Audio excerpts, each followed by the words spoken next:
साथियों, आज हम बात करेंगे भगत सिंह की जीवन के बारे में। उन्होंने कितने संघर्ष झेले, उन्होंने कितनी लड़ाइयाँ लड़ी और हंसते हंसते लास्ट में वो फांसी पर लटक गए। तो आइए वीडियो पहले स्टार्ट करने से पहले सबसे पहले हमारे चैनल को सब्सक्राइब करें। वीडियो आपको पसंद आए तो बेल लाइक करें एंड कमेंट करें, ठीक है। तो बात करते हैं। भगत सिंह का जन्म 27 सितंबर 1907 को लायलपुर ज़िले के बंगा में हुआ था, जो अब पाकिस्तान में है। उस समय उनके चाचा अजीत सिंह और स्वान सिंह भारत की आज़ादी में अपना सहयोग दे रहे थे। ये दोनों करतार सिंह सराभा द्वारा संचालित गदर पार्टी के सदस्य थे। भगत सिंह पर इन दोनों का गहरा प्रभाव पड़ा था, इसलिए ये बचपन से ही अंग्रेज़ों से गड़ा करने लगे थे। भगत सिंह करतार सिंह सराभा और लाला लाजपत राय से अत्यधिक प्रभावित थे। 13 अप्रैल 1919 को जलियांवाला बाग हत्याकांड ने भगत सिंह के बाल मन पर बड़ा गहरा प्रभाव डाला। लाहौर के नेशनल कॉलेज की पढ़ाई छोड़कर भगत सिंह ने 1920 में भगत सिंह ने महात्मा गांधी द्वारा चलाए जा रहे अहिंसा आंदोलन में भाग लेने लगे, जिसमें गांधी जी विदेशी सामानों का बहिष्कार कर रहे थे। 14 वर्ष की आयु में भगत सिंह ने सरदारी स्कूल की पुस्तकें, कपड़े जला दिए थे। इसके बाद इनके पोस्टर गांव में छपने लगे। भगत सिंह पहले महात्मा गांधी द्वारा चलाए जा रहे आंदोलन और भारतीय नेशनल कॉन्फ्रेंस के सदस्य थे।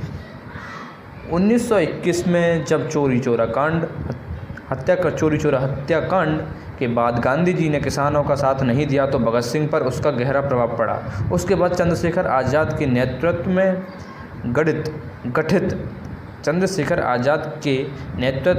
गठित हुई गदर दल के हिस्सा बन गए। उन्होंने चंद्रशेखर आज़ाद के साथ मिलकर अंग्रेज़ों के खिलाफ आंदोलन शुरू कर दिया। 9 अगस्त 1925 को शाहजहाँपुर से लखनऊ के लिए चली 8 नंबर डाउन पैसेंजर से काकोरी नामक छोटे से स्टेशन पर सरकारी खजाने को लूट लिया गया। यह घटना काकोरी कांड नाम से इतिहास में प्रसिद्ध है। इस घटना को अंजाम भगत सिंह, राम प्रसाद बिस्मिल, चंद्रशेखर आज़ाद और प्रमुख क्रांतिकारियों ने साथ मिलकर अंजाम दिया था। काकोरी कांड के बाद अंग्रेज़ों ने हिंदुस्तान रिपब्लिक एसोसिएशन के क्रांतिकारियों की धरपकड़ तेज कर दी और जगह जगह अपने एजेंट्स बहाल कर दिए। भगत सिंह और सुखदेव लाहौर पहुंच गए। वहां उनके चाचा सरदार किशन सिंह ने एक खटाल खोल दिया और कहा कि अब यहीं रहो और दूध का कारोबार करो। वे भगत सिंह की शादी करना चाहते थे। एक बार लड़की वालों को भी लेकर पहुंचे थे। भगत सिंह कागज़ पेंसिल ले दूध का हिसाब करते, पर कभी हिसाब सही मिलता नहीं। सुखदेव खुद ढेर सारा दूध पी जाते और दूसरों को मुफ्त पिलाते। भगत सिंह को फिल्में देखना और रसगुल्ले खाना काफ़ी पसंद था। वे राजगुरु और यशपाल के साथ जब भी मौका मिलता था फिल्म देखने चले जाते थे। चार्ली चैपलिन की फिल्में बहुत पसंद थीं। इस पर चंद्रशेखर आज़ाद बहुत गुस्से होते थे।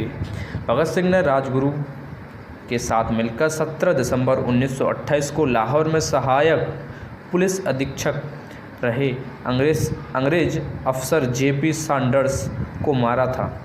इसमें चंद्रशेखर आज़ाद ने उनकी पूरी सहायता की थी। क्रांतिकारी साथी बटुकेश्वर दत्त के साथ मिलकर भगत सिंह ने अलीपुर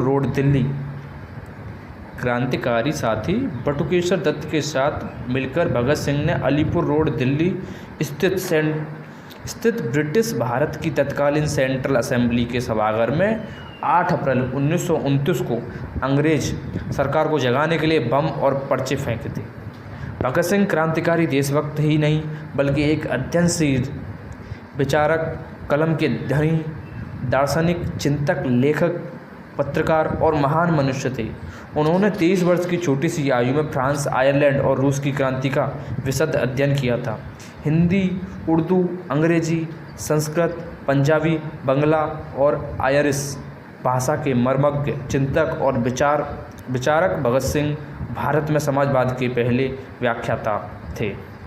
भगत सिंह अच्छे वक्ता, पाठक और लेखक भी थे।